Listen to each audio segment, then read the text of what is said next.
अच्छा, गांव में अगर कोई लड़की कह दे तो हमरा हीरोइन बनना है, वो अपने समाज में घरे में एक बार कहे तो 4 थप्पड़ तो घर से लगेगा। और घर वाला अगर तैयार भी हो गया, समाज कहेगा हो पगला गेला की हो, बेटी के देख लियो डांस करे, संहारो रखनी से। नहीं समझ में आ रहा है? ओहे समाज जब फिल्म लगेगा तो सब देखे जाएगा। धन्यवाद काली सर। और साथ ही इस मंच पर जितने भी आपके जनप्रतिनिधि उपस्थित हैं, उन तमाम लोगों का मैं हार्दिक अभिनंदन और स्वागत करता हूं इस कार्यक्रम में। आज का जो आपका ये कार्यक्रम है खासकर छात्रों के लिए रखा गया था, और हम सभी अपने अपने जीवन का कुछ न कुछ अनुभव आपके साथ शेयर करते हैं। बच्चों, मैं चाहूंगा कि आप लोग वैसे ही बैठ जाइए जैसे पहले थे। हाँ, मेरा बहुत बड़ा फैन हो तो मेरा बात मान लो, झूठों के फैन न बनो।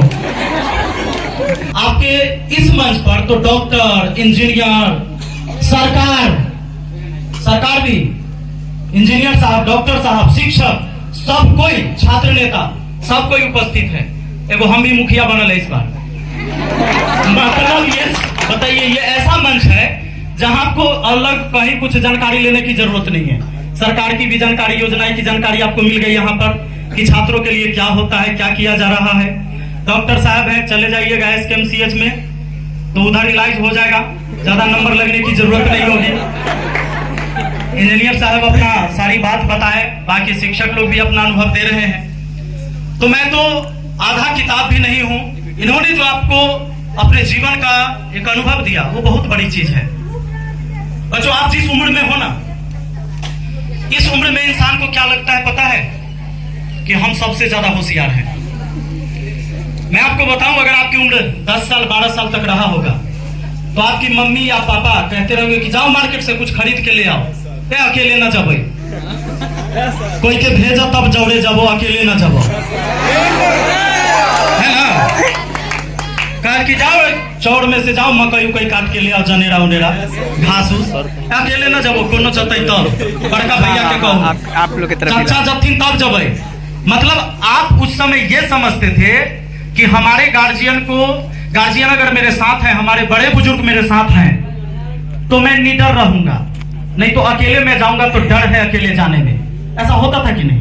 10 साल का बच्चा आपके घर से अकेले बाजार नहीं जाएगा, क्योंकि उसे लगता है कि पिताजी को सब बात पता है, पिताजी को समाज का अनुभव है। हम अकेले जाएंगे तो पता ना कोई लेके भाग जाएगा, तब कोई कुछ कर देगा तब। लेकिन जिस उम्र में अब आप आ गए हो, इस उम्र में अगर पिताजी आपको कहेंगे कि कोचिंग से तो तुम डेली आ जाता था 12 बजे, आज 2 कैसे बज गया, तो कहेगा कि आप ज्यादा जानते हैं, रास्ता में जाम लग जाता है से आपको नहीं पता है। मम्मी अगर पूछ दी तो मम्मी को भी कहेगी तोड़ा वाला जमाना वाला ना है जमाना, तू कहीं स्कूल गेल ही या कोचिंग, तोड़ा की पता हो। मतलब आप ये कहेंगे अब कि तुमको क्या पता है, तुमको कुछ नहीं पता है। और सच बताऊं कि जब आप फिर मेरे उम्र में आओगे, जब इन लोगों की उम्र में आओगे, तब तुम्हें लगेगा कि पिताजी सही कहते थे, उन्हीं को सब पता था, हमको कुछ नहीं पता था इस दुनियादारी के बारे में, समाज के बारे में। भले उन्होंने किताब नहीं पढ़ा, हो सकता है कि आपकी माँ स्कूल नहीं गई होगी, वो पढ़ी लिखी नहीं होगी, वो अपना हस्ताक्षर भी नहीं कर पा रही होगी, लेकिन पता है जब आप एग्जाम देने गए होंगे तो चंदन टिक्का लगा के, दही खिला के भेजी होगी। काहे जानते हैं? कि बउआ तो हमार खूब मेहनत कर गई है, खूब पढ़ रही है, लेकिन पता न कहीं किस्मत जे साथ न दिल गई, तब यात्रा ठीक न रहते, तब मानो कर पढ़ाई सब बेकार हो जाती। सोचिए, मतलब उनकी वेदना, उनके दर्द को समझिए, उनके इमोशन को समझिए, वो क्या कहना चाहते, वो क्या चाहते आपके बारे में। आप देखे होंगे जब छठ पर्व आएगा, उससे पहले दिवाली, उससे पहले दुर्गा पूजा, तो हम आप फरमाइश करते हैं कि दिवाली में हमारा नया कपड़ा किनाए के चाहिए। लड़का सब भी कहेगा कि बड़का के खरीद लिया जींस 1500 वाला, हम न लेबो 1500 वाला, 2000 से कम वाला न लेबो। बेटियां भी इसी तरह फरमाइश करती है अपने माँ बाप के। कुछ लाडली तो होती ही, करती ही है। माँ को भी खरीदना होता है, पिताजी को भी खरीदना होता है। पिताजी 2 गो लुंगी को, एगो के धोएंगे, एगो पहन के खेत में गए होंगे काम करने। माँ खाना बनाती होगी जब चूल्हे में, सरकार ने गैस का दाम इतना कर दिया है कि फिर गैस पर नहीं बनता है बहुतों के घर में, सच बात है। तो जब चूल्हे में बनाती होगी, उनकी साड़ी कहीं जल गया होगा, छेद हो गया होगा, तो वो सोचते हैं कि इस बार बउआ के खरीद देते हैं दुर्गा पूजा में, फिर कहीं से कुछ पैसा वैसा जुगाड़ होगा तो हम छठ में खरीद लेंगे वो साड़ी। छठ में तो खरीदना ही है, क्योंकि छठ पूजा करेंगे तो नया साड़ी छठे पूजा में खरीदेंगे। ये दुर्गा पूजा दिवाली ऐसे ही जाने देते हैं। होता है ऐसा कि नहीं होता है? ये कॉम्प्रोमाइज करते हैं आपके लिए। अच्छा बच्चों, कभी कभी आपको ये भी लगता है, हर लोग कहते हैं, हम भी समझाएंगे, बाकी शिक्षक भी आपको समझाते हैं कि विद्यार्थी का जीवन बड़ा कष्ट का जीवन होता है, बड़ा मेहनत का जीवन होता है, बहुत कष्ट करना पड़ता है। थोड़ा कैमरा वाले सब साइड इधर हो जाइए ताकि बच्चे वहां से कांटेक्ट कर सके। तो विद्यार्थी जीवन आपको लगता है बड़ा कष्ट का जीवन है, लेकिन मैं कहता हूं कि विद्यार्थी जीवन कहीं कष्ट का जीवन नहीं है। इतना आसान जीवन तो कभी होगा ही नहीं तुम्हारे लाइफ में, क्योंकि पिताजी एक जोड़ा लुंगी में गुजारा करते हैं। उनके पास एगो पैजामा, एक को कुर्ता होगा। घर में जब वो रिश्तेदार में जाएंगे तो उसी को धो के आयरन करवा के पहन के एक दिन शादी विवाह फंक्शन में जाएंगे, लेकिन फिर आके वापस रख देंगे और दिन भर गंजिए पहन के रहते होंगे, ताकि उस शर्ट को पहन लेंगे ना, कुर्ता को, तो गंदा हो जाएगा और फिर कहीं जाना होगा तो नहीं पहन पाएंगे। पर तुम्हारे लिए 3 सेट 4 सेट जरूर होगा। तो कष्ट वो कर रहे हैं कि कष्ट तुम कर रहे हो? माँ जो है फटी साड़ी पहन रही है, लेकिन तुम्हें नया कपड़ा दिलवाई है दुर्गा पूजा और छठ दिवाली में। तो कष्ट उन्होंने किया है या कष्ट तुम कर रहे हो? अगर तुम्हारे परिवार की हैसियत इतनी होगी कि वो 2-3 पंखा नहीं खरीद सकते गर्मी के महीने में, क्योंकि उसका भी अब रेट बहुत ज्यादा हो गया, तो वो सोचेंगे कि एगो पंखा खरीद देते, बउआ पढ़ता है उसके रूम में लगा देते हैं कम से कम, कि गर्मी से राहत मिलेगा तो पढ़ाई तनी बढ़िया से करेगा। वो अपने रूम में पंखा नहीं लगा के तुम्हारे रूम में पंखा जरूर लगाएंगे। कष्ट तुम कर रहे हो या कष्ट वो कर रहे हैं? जरा सोच के देखो, सोच पा रहे हो? जब तुम कभी पैकेट खर्च मांगते होगे कि मेला देखे जाए के है, तो तुम कहते होगे 100 रुपया दो, तो वो जोड़ेंगे कि अगर 5 बाल बच्चा उनके पास है तो सबको 100 तो 500 हो जाएगा। तो किसी तरह कंप्रोमाइज करके, किसी तरह गुजारा करके, हो सकता है 50 दे, लेकिन सच पूछना, वो माँ 50 रुपया अपने पर खर्च नहीं की होगी उस मेला में भी जाके। कष्ट उन्होंने किया या कष्ट तुमने किया? जब तुमने किताबों की फरमाइश की, तो वो जब तुमने कोचिंग के फीस का फरमाइश किया, तो अपनी तमाम जरूरतें ना पूरा करके कहीं से कोई कर्ज ले ली होंगे, कोई समूह से उठा लिए होंगे 5,000 रुपया, और सप्ताह भरना होता होगा 500, और तुम जब फरमाइश करते होंगे कि मास्टर साहब फीस मांगे हैं, तुमको देना पड़ेगा ना, तो हम कोचिंग नहीं जाएंगे, हमारा इंसल्ट होता है वहां। डेली मास्टर साहब खड़ा कर देंगे तो सबके नजर में हम ये हो जाएंगे कि हम पैसा नहीं देते हैं शिक्षक का, तो तुमको पैसा देना होगा, थोड़ा कर्जा हो गया उससे हमारा मतलब ना हो। वो पैसा तुमको वो किसी तरह देंगे, वो भले ही जो कर्ज जो दिया है वो मांगने आएगा तो उसको कहेंगे कि भाई अगले महीना दे देंगे, वो पूरा भला कह के आपके दरवाजे से जाएगा। वो कष्ट तुमको हो रहा है कि कष्ट उनको हो रहा है? तो विद्यार्थी जीवन में कष्ट ही नहीं है। इतना अच्छा जीवन है, ऐशो आराम का जीवन है। आज आपको किताब पढ़ने की जरूरत है, कोचिंग आते हैं, कोचिंग में कुछ चीजें सीखते हैं, फिर घर पे पढ़ने की जरूरत है। पर एक ही कोचिंग में पढ़ के छात्र, कोई फर्स्ट डिवीजन पास किया, कोई सेकंड किया, कोई थर्ड किया, कोई फेल हो गया, होता है ना। लेकिन जब शिक्षक पढ़ा रहे थे तो एक ही प्रश्न सबके लिए था। उस प्रश्न का जो भी एनालिसिस करा गया, जो सोल्यूशन बताया गया, वो सारे स्टूडेंट के लिए वही सोल्यूशन था। फिर विद्यार्थी कोई फर्स्ट क्यों हुआ, कोई सेकंड क्यों हुआ? ऐसा है क्या कि फर्स्ट वाले को टीचर ने कुछ अलग दे दिया होगा? आप ही के क्लास का वो बच्चा है जिसके साथ आप डेली बैठते हैं, फिर कोई फेल क्यों हो जाता है, कोई फर्स्ट क्यों होता है, कोई सेकंड क्यों होता है? क्योंकि सीखने का जो टेक्निक होता है हर किसी के पास अलग अलग होता है। लर्निंग टेक्निक इंसान में होता है, कि अपनी चीजों को वो कितना सीखता है। सामने से अगर कुछ मिल रहा है तो हम कैसे उसे एब्जॉर्व कर पा रहे हैं कि नहीं। जैसे मैं बोल रहा हूं, यहां पर हमारे सारे साथियों ने कहा, हो सकता है इसमें से कुछ सुनकर चले ऐसी बोलते रहता है, बड़का आदमी हो गए तो कुछ बोलते सब चलते ही अपना के ऊ लायक न हती है, बोले न दहू एकरा सबके नेता है, नेता के कामे हो छे बोले के, मास्टर साहब तेज हो गए तो बोलबे करता हूं। कुछ बात ऐसे निकाल के तुम चले जाओगे। कुछ बच्चे ऐसे भी होंगे जो सोचेंगे कि नहीं आज जो कह रहे थे बहुत अच्छा बात कह रहे थे, मैं इसका पालन करूंगा और जो भी लोग आज मुझे बताए हैं उनकी बातों पर मैं चलूंगा, उनके अनुभव को अपने जीवन में उतारूंगा। हो सकता है 1 दिन याद रहे, 2 दिन याद रहे, 3 दिन से ऊपर वही रवैया होगा जो पहले से था। 3 दिन बाद वैलिडिटी खत्म, उसको लगता है छोटा रिचार्ज था, एक्सपायर हो जाता है। जैसे तुम लोग भी प्लान बनाते होगे, जब आपने तैयारी शुरू की अभी 12th का एग्जाम से पहले, खूब रूटीन बनाया, चिपका देते हैं पूरा फार्मूला, ट्रिग्नोमेट्री, ज्योमेट्री, मेंसुरेशन, पूरा फार्मूला चिपका दिया बेड के सामने, लिख दिए हैं, जखनी सूतेंगे तखनी याद करेंगे। जब सोने जाएंगे ना, बेड पर रहेंगे, आप देखते देखते सब याद कर लेंगे। पता चला कि वो अभी सटले होगा लेकिन याद नहीं होगा। ऐसा हुआ क्या? पता है क्यों हुआ? क्योंकि आपने, सर ने अभी कछुआ और खरगोश का कहानी बताया था, आपने वो फार्मूला दीवार में इसलिए चिपकाया था क्योंकि उस काम को आप टालना चाहते थे, आप उस टाइम याद नहीं करना चाहते थे, आप सोचते थे बाद में करेंगे। यही बात खरगोश सोचता था। अगर कखनियो दौड़बै तो पहुंचिए जाऊ, कितना तेज दौड़ते कछुआ, एकर कोनो औकात है हमरा सामने। यही चीजें आपने किया, आप अपने काम को बाद के लिए छोड़ा। रात में जब आप पढ़ने के लिए बैठते हो, क्रिकेट खेल के आए, कबड्डी खेल के आए, प्लान पहले से बना कि शाम के 7 बजे से बैठबै, गर्दा उड़ा देबै 11 बजे तक, 4 घंटा खाना पीना खबै, सुतबै, 3 बजे फिर उठबै। देखा छियै कैसे न होइ छै पढ़ाई। सारा सब्जेक्ट का बना लिया रूटीन, कै बजे से किसको रगड़ना है। 7 बजे जब बैठ रहा है, आधा घंटा में कमर दुख रहा है, 1 घंटा होते होते आंख से सूझिए नहीं रहा है अक्षर। कह रहा है कि आज बहुत थकल है, बहुत खेल लिए थे। आप थोड़ा खाना खा के सवेरे सूत रहते हैं, माने जल्दी सो जाते हैं।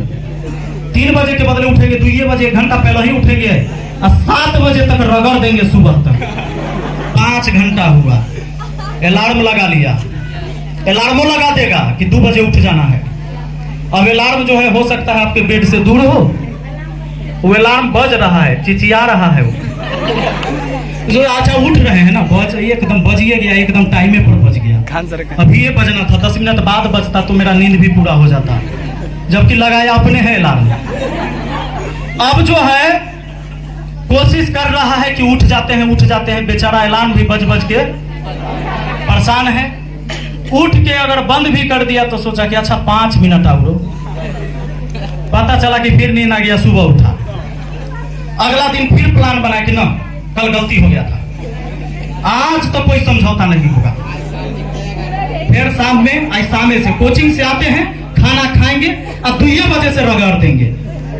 पता चला कि एगो मोटरसाइकिल ले उन्हें गली के एगो छोड़ा आ गया उधर से, कहा कि दो चलो तनिया बच्चे घूम कर, कहा है एगो मोबाइल ले छी, नया ले है मोबाइल एगो लेना, माइक के कोई जरूरी नहीं, आवाज पहुंच जाएगा। सामने से इधर आ जाएगा, इधर से आप वीडियो बनाना है, सामने से अच्छा बात नहीं है। हम बैठ जाते हैं, सबसे अच्छा सामने जो जाएगा एगो मोबाइल खरीदे, ओकरा साथे जाएगा 5 गो पसंद करे, जबकि मॉडल पहले से पसंद है, वो जाएगा कलर पसंद करवावे ले, ओमे कवर चढ़वावे ले, टेम्पर ग्लास कौन लगता जो भाई फुटता नहीं, भले ही बिना हेलमेट के गया होगा मार्केट में, माथा फूट जाता ठीक है, टेम्पर न फूटे के चाहिए।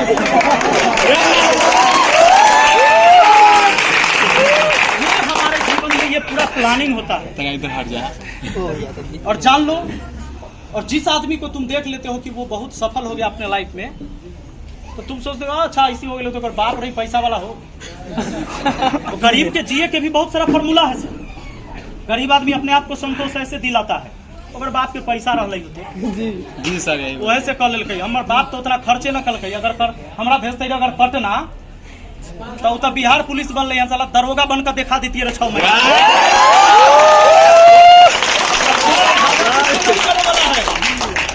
क्योंकि अपनी गलती वो कभी मानता ही नहीं है कि उसने अपने जीवन में गलती किया है। वो अपनी कमियां अपने परिवार के भरोसे छोड़ रहा है। तोरा जन्म दिया गया ना, ये कम बात नहीं। ये कांटे की धरती पर मैं आज आया हूं। मैं आपको बताऊं, इससे पहले मैं आ चुका हूं। उस समय मुझे कोई नहीं जानता था, मैं उस टाइम आया था। और उसका रीजन ये था कि मैं हाजीपुर में ITI कर रहा था, ITI कॉलेज में पढ़ता था। मुझे किताब खरीदना था, तो किताब खरीदने का जुगाड़ तो मैंने कर लिया था। एक फैक्ट्री में काम करके, एक फैक्ट्री टूट रहा था, तो उसमें मैंने मजदूरी करा और 4 दिन मजदूरी किया। 100 रुपया उस समय मिलता था। 500 रुपया में किताब हमारा ITI कॉलेज का होता था। फीटर ट्रेड से मैंने ITI किया। तो फिर जब मुझे रूम रेंट देना था, हाजीपुर में मैं रहता था, 400 रुपया महीना रूम रेंट था। हमारा एक पार्टनर था, वो 200 देता था, 200 हम। बीच में वो छोड़ दिया, कहा कि वो तनी संपन्न परिवार से था, तो वो सोचा कि बिना पंखा वाला रूम में दोस्त हम न टिकबो। वो भाग गया कोई और पार्टनर के साथ। लेकिन हम कहाँ जाते, उससे सस्ता रूम में नहीं मिलता था, क्योंकि बिना पंखा का रूम था, ऊपर से खपड़ा था। तो हम सोचते थे इससे महंगा रूम में हम रह नहीं सकते। तो हमने सोचा कि कोई काम खोज लेते। तो हिंदुस्तान यूनिलीवर का काम, आप हिंदुस्तान यूनिलीवर का नाम सुने होंगे। इसका सर्फ, शैम्पू, साबुन ये सब बनता है, फेयर लवली और आता है ना। तो उसी का प्रचार, साबुन बेचने का प्रचार था। हमारे गांव का एक लड़का उसका टेंडर लेता था। वो अपने साथ 10 गो वर्कर को ले जाता था।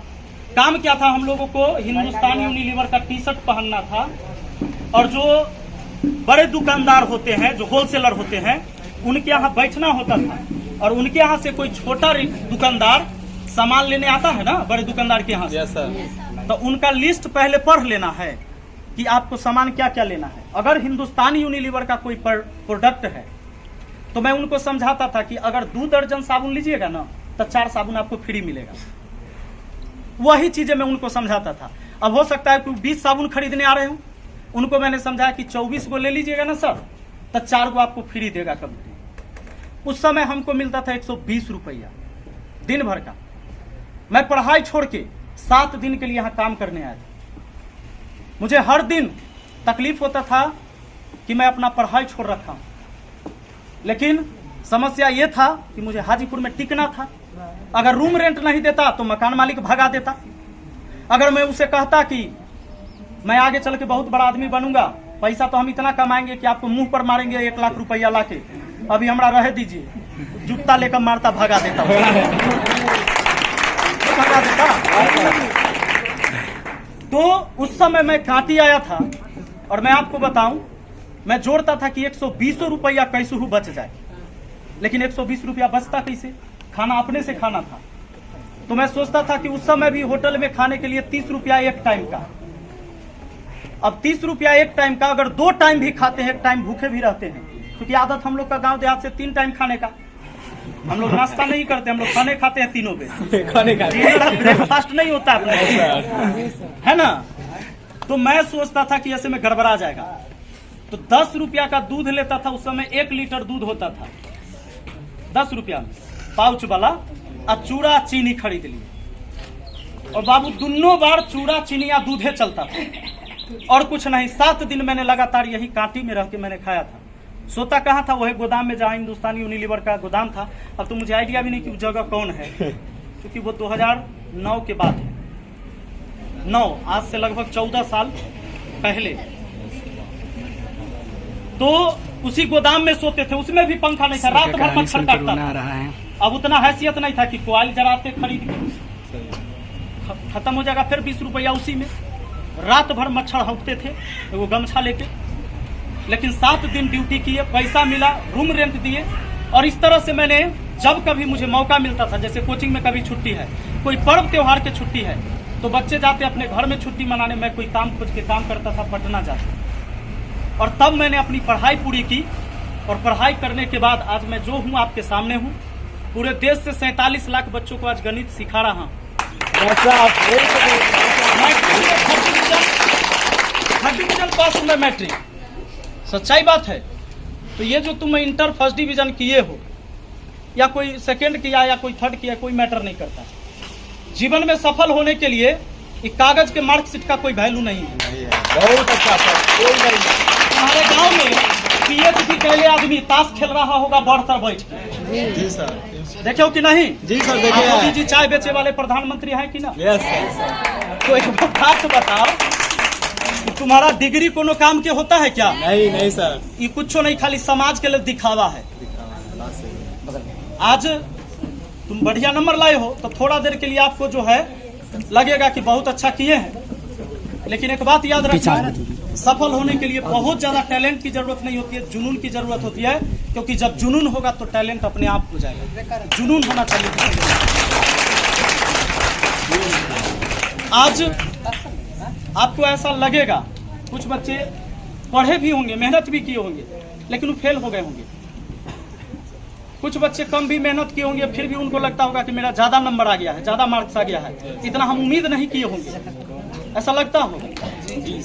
अच्छा, आपसे ज्यादा आपके समाज को लगता है, आपसे ज्यादा आपके समाज को पता है आपके बारे में। जब आप सुबह अपने घर से चलते थे, अच्छा बेटियों के लिए तो और ज्यादा चुनौती है। बेटा के तो सब पढ़ाना चाहता है, बेटी के सोचे समझ का जो लोग पढ़ाता है कि भेजिए कि ना, घर से दूर ज्यादा है कोचिंग, स्कूल ज्यादा दूर है, हाई स्कूल अपना गांव में ना है, तो वहां भेजना ठीक रहेगा कि नहीं? ये सच्चाई बात है। तो बेटियों को केवल ये किताब का क्वेश्चन ही सोल्व करना नहीं होता है, समाज के भी कई प्रश्न को सोल्व करना पड़ता है उसको अपने जीवन में। ये भी सच्चाई है। अब हम सब पढ़े लिखे लोग यही बात करते हैं कि बेटी पढ़ाओ, बेटी बचाओ, पर जब समाज की बात आती है ना, तो अगर कोई बेटी पढ़ी होगी या फेल हो गई होगी, कोचिंग लगातार आई होगी, तो समाज के लोग कहेगा, अगल बगल के आपकी मम्मी को बताएगा, तो हमसे जनैत रही न हो पढ़े वाला, हम तो पहले ही कहलियो जो मैट्रिक कल कर रहता है, शादी कर देता, चल जाते, अपन घर उर चलते, तू हो जाता रहा निश्चिंत। और इस बार अगर कोई फेल हो गई होगी, तब ओकर रिश्तेदारों सलाह देगा आपके मम्मी पापा को कि शादी उदी कर दो, फिर जतई तो हुए पढ़ते, पढ़ावे वाला पति होते तो पढ़ेबे करते, ससुर सास की करते। ये कहानी होता है अपने समाज की। Yes sir. लेकिन ये तुम्हें किताब में पढ़ने के लिए नहीं मिलेगा। ये समाज की वो पढ़ाई है जो प्रैक्टिकल रूप से पढ़ना पड़ता है। प्रैक्टिकल है समाज की। जो बच्चा सुबह निकलता था, आता था और फर्स्ट डिवीजन पास किया, बढ़िया नंबर लाया, अगर गांव के आदमी कहेगा जना छू हम तो जनैत रही हो, बड़ा मेहनती रहे, सुबह 5 बजे निकल और लड़का 3 बजे अबैत रहे शाम में, बिना खैले पीले भूखे पियासे। हम सब पहले जनैत रही जरूर कुछ करते। Yes sir. और जब तुम फेल हो गए, तू भी निकले 5 बजे, 1 नंबर क्या बारा रहे, 5 बजे निकले, कोचिंग तो 7 बजे खुलत रही, 5 बजे की करे जाइत रही हो? ओ भाई साहब। आ कोचिंग में छुट्टी होता है 2 बजे, 3 बजे काहे आता था हो? Yes sir. रे पगला, 2 बजे छुट्टी हुआ तो 2 बजे पहुंच जाता। जाने का रास्ता नहीं। वो कहेगा कि हमरा पहले ही पता था वो नहीं पास होगा, हम सब पहले ही जानते थे, जबकि ओकरा ये नहीं पता है कि डिजिट क्या होता है।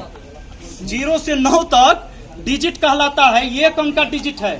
उसको ये नहीं पता है कि सजीव क्या है, निर्जीव क्या है, उसका परिभाषा उसको नहीं पता है। लेकिन ओकरा ये पता है कि तू फेल होगा से, ओकरा पहले से पता था कि तू पास होगा। ओकरा पता कुछ नहीं था। उसने क्या किया जानते हो? उसने निष्कर्ष निकाला तुम्हारे रिजल्ट को देखकर। जब तुम्हारा रिजल्ट आया तो उसने बना लिया अपना एगो निष्कर्ष, बोलने के लिए हमसे जनैत रहिए, पक्का ही पास करते। पगला, जब तोरा पता था कि फेल करेगा तो उस समय तू समझा देता कि हुआ न पढ़ो, अलग पढ़ो, ये चीज न पढ़ो, दूसरा चीज पढ़ो, उस समय बता देता तू, उस समय नहीं बताया।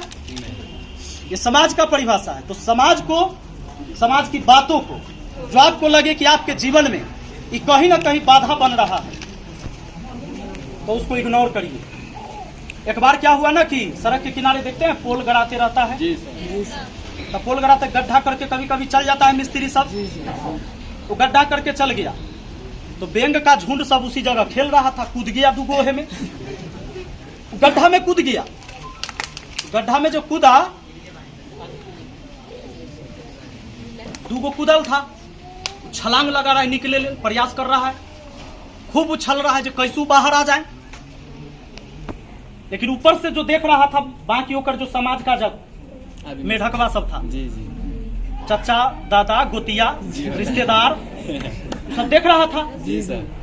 तो उछल जो रहा था सब मना कर रहा था, रे कहला उछल रहा है, नहीं निकल पाओगे, बहुत गड्ढे में हो, बुझा नहीं रहा है कि कितना गहरा है, नहीं निकल पाओगे।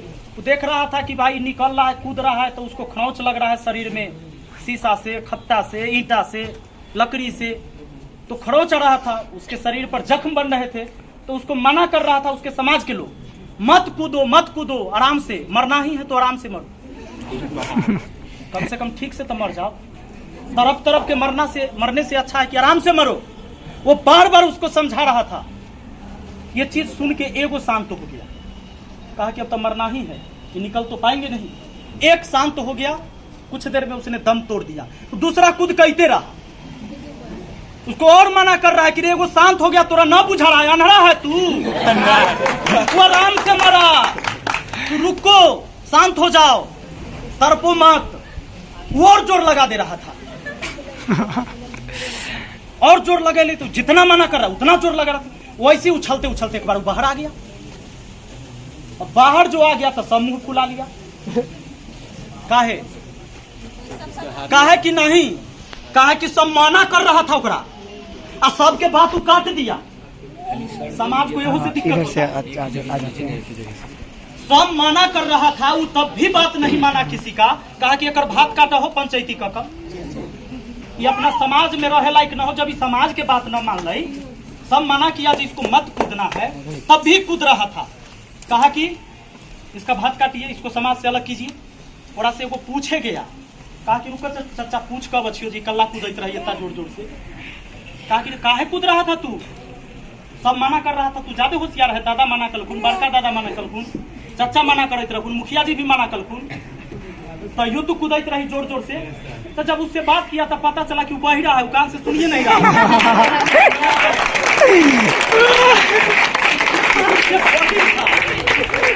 उसको लग रहा था कि सब कर और जोर लगा, और जोर लगा। वो ये समझ रहा है, इसी वजह से वो इतना तेज छलांग लगा रहा था, वो निकल गया। याद रखना, ये जिंदगी तुम्हारी मिली है, और प्रकृति की अगर ये मानना होता कि इनके घर में एगो की आंख दे दिए, बाकी के ना देंगे, तो ओकरे देखा देखी चल लेगा, वो बताएगा, उधर से गुजर जाएगा। तो अपना सब भाई बहन की अलग अलग आंख दिया गया कि नहीं, अलग अलग मस्तिष्क दिया गया कि नहीं? क्यों दिया गया? कि हम खुद सोचे, हम खुद देखें, हम खुद कोशिश करें, सही गलत क्या है हम फर्क समझें। तो प्रकृति की ये मानसा नहीं थी कि एगो के दे दे, पूरा परिवार में एगो की आंख दे दे, किसी को कान दे दे कि एगो सुनेगा, सबको हैंडल करेगा, एगो को आंख दे देते हैं, ओहे देखेगा, उसके अनुसार सब चलेगा। तो प्रकृति ने सबको अलग अलग दिया, इसलिए खुद सोचना है, समझना है। और अगर तुम्हारे जीवन में कोई भी इस तरह की बाधाएं बनती तो उसको छोड़िए, समाज कुछ नहीं करता है। अच्छा एगो बात बताओ, यहाँ से बैठकर हर व्यक्ति कहेगा दीपिका पादुकोण अच्छा नहीं हो जी, हीरोइन है, हैं हीरोइन। अच्छा गांव में अगर कोई लड़की कह दे तो हमरा हीरोइन बनना है, वो अपने समाज में घरे में एक बार कहे तो ओकरा 4 थप्पड़ तो घर से लगेगा। और घर वाला अगर तैयार भी हो गया तो समाज कहेगा हो पगला गेला की हो, बेटी के देख लियो डांस करे, संहारो ओकरा अखनी से। नहीं समझ में आ रहा है? आ ओहे समाज जब फिल्म लगेगा तो सब देखे जाएगा। हमरा इस समझ में नहीं आ रहा है। तो गांधी जी भी बोले थे कि बुरा मत देखो, बुरा मत सुनो, बुरा मत तो माने कहना है बुरा, देखना है बुरा, लेकिन खाली एगो बुरा करना नहीं। हाँ मतलब अगर जब गलत है तो गलत है, विरोध होना चाहिए। आप ही के यहाँ का कुछ यूट्यूबर है, मुजफ्फरपुर साइड का है, ऐसा वीडियो बनाता है, खाली गाली गलौज होता है और हर बच्चा फैन है उसका। इस उम्र के लड़का सब फैन है, आपका फैन। और कई सारी वीडियो मैंने देखा यूट्यूब पर चाचा जी, और ऐसे ऐसे उम्र के लड़के मुझसे मिलने आते हैं, सर तनी प्रमोशन करने दीजिए, और उसी का थंबनेल लगाए हुए रहता है, थंबनेल में उसी का फोटो, भले ही उसका किरदार फिर बाद में दूसरा आदमी है, फोटो उसी का लगाएगा और वही धारा पर काम करता है। उसमें 16 साल 14 साल 15 साल 18 साल 20 साल के बच्चा सब गाली गलौज देता है, एक दूसरे के बहन को माँ को ऐसे गाली देता है। ये लाइक व्यू का जो चक्कर चल रहा है अभी, कि बर्बादी का चक्कर है। लाइक वाला ये बच्चे कभी कभी मेरे पास आते हैं कि सर मेरा चैनल तो तनी प्रमोट कर दीजिए, क्योंकि ये जानते हैं कि यूट्यूब पर इनके अच्छे फॉलोअर हैं। तो इस वजह से इसी बीच ये वरुण मुझे अपना वीडियो का लिंक व्हाट्सएप पर भेजा, पता नहीं मेरा नंबर कहां से लिया, नंबर लेके मुझे भेजा और इसने कॉल किया कि गुरुदेव से एक वीडियो हम लोग बनाते हैं, से जरा वीडियो देख लीजिएगा। मैं गाड़ी ड्राइव कर रहा था उस समय और मैं घर से पटना आ रहा था। इन्होंने मुझे वीडियो भेजा, मुझे कहा कि सर एक बार देख लीजिएगा, हम अच्छा वीडियो बनाते हैं। उस समय हम भी सोचे यार अच्छा बनाते, सब तक कहता है कि अच्छे बनाते हैं। इसको हम बोले कि अच्छा देखेंगे बताएंगे, हम भी सोचे कि बाद में देखेंगे। हम जानते कि सब तो इसने आता है, लेकिन एक बात मेरे मन में हमेशा रहता है कि हो सकता है कि 100 गलत लोगों से मिलने के बाद भी एक अच्छा लोग जरूर मिलेगा मेरे जीवन में। तो गाड़ी चलाते चलाते मैंने फिर गाड़ी को साइड में लिया, व्हाट्सएप खोला और इसकी वीडियो को क्या किया मैंने सोचा कि ये स्पेशल टाइम नहीं बर्बाद करेंगे कि गाड़ी रोक के वीडियो देखें। गाड़ी में कनेक्ट था, ऐसे ही ऑडियो में सुनते चला गया, मोबाइल को ऐसे उलट के रख दिया और गाड़ी में ड्राइव कर रहा था और सुनते जा रहा था। तो जब कहानी बढ़ते गया, जब अंतिम गाना तक आया मैं रोने लगा। मैंने गाड़ी को साइड किया और उसी टाइम इसको कॉल लगाया। हम बोले कि आप हमसे मिलिए और जिस तरह से आपको सहयोग की जरूरत होगी मैं सहयोग करूंगा। भले ही समाज ही आपकी वीडियो नहीं देखना पसंद करेगा, क्योंकि समाज को कुछ और पसंद है और तुम समाज को बदलने की कोशिश कर रहे हो। और जो समाज से हट के कोशिश किया वही समाज को बदलता है। समाज के साथ सोचना, और जो समाज सोच रहा है वही तुम सोच रहे हो, कहीं समाज को नहीं बदल पाओगे तुम। तो इसको मैंने कहा कि भाई तुमको कोई नहीं प्रमोट करेगा, ना कोई तुम्हारा वीडियो देखेगा, कि समाज कुछ और देखता है, लेकिन हम कोशिश करेंगे। अच्छे श्रोता भी तो होंगे, वो धीरे धीरे ही जुड़ेंगे। अच्छे दर्शक तो होंगे जो देखने वाले, वो धीरे धीरे जुड़ेंगे। आप काम करिए। और इनकी अगली वीडियो में मैंने इनके साथ एक्ट किया है जो आने वाला है। मुझे पता है ये लड़का एक न एक दिन आपके इस क्षेत्र का बहुत नाम करेगा, ये बहुत आगे जाएगा, ये सच बात है। मैं आज कह के जाता हूँ। आपने अभी एक लड़का का नाम सुना था, मेरा चेला कौन है? अमरजीत समझते। अमरजीत का नाम सुने ना? अभी सुने? बहुत बार आते हैं। हमारी वीडियो, उसकी वीडियो देखिएगा, आज से 2 साल पहले से मैंने डाला उसको। समय लग गया थोड़ा, गाली गलौज करता तो बड़ा जल्दी लोग देख लेता, फेमस हो जाता। वो गाना गाता था। जब मेरे पास वो पहली बार आया था ना, अमरजीत मेरे गांव आया था, मैं उधर क्रिकेट खेल रहा था, तो वो आया और मेरे घर गया। तो घर पर किसी ने बताया कि वो क्रिकेट खेल रहे हैं। फिर वो आया, गाछी में हमसे मिला, बोला कि सर मैं गाना गाता हूँ, मुझे पिताजी बहुत परेशान करते हैं, कहते कि सब छोड़ो, पढ़ाई लिखाई में लगो, चाहे कोई काम धंधा करो। हम बोले पिताजी क्या करते हैं? तो वो बोला कि बढ़ई है, लकड़ी का काम करते हैं और पूरा परिवार चलाते हैं। 300-400 रुपया डेली का कमाते हैं, गांव में उससे ज़्यादा नहीं होता है। और वो बहुत मतलब हमको बहुत परेशान करते हैं, कहते कि सब छोड़ो, कथी कर रहा है नचनिया बजनिया वाला काम। क्योंकि कहीं कहीं प्रोग्राम में चल जाता था गाना गाने, वहाँ उसको कोई पैसा देता नहीं था। वैसे ही बुला लिया, मान लो यहाँ कोई गा दिया तो थोड़े इसको कोई पैसा देगा। कलाकार समझता है उसको लोग, जो 50,000-1 लाख लेके गया स्टेज पर गाया तब समझता है कलाकार है, और फ्री के कोई गाया तो ओकरा समझता है निकम्मा है। यही समाज, जबकि काला दोनों में वही है। मैंने इसीलिए समाज की परिभाषा तुमको मैं बता रहा हूँ। तो समाज से परेशान मत होना, अगर परेशान करे तो वो उस लड़के को मैंने कहा कि तुमको क्या करना है? तो सर हमको इसी में बढ़ना है।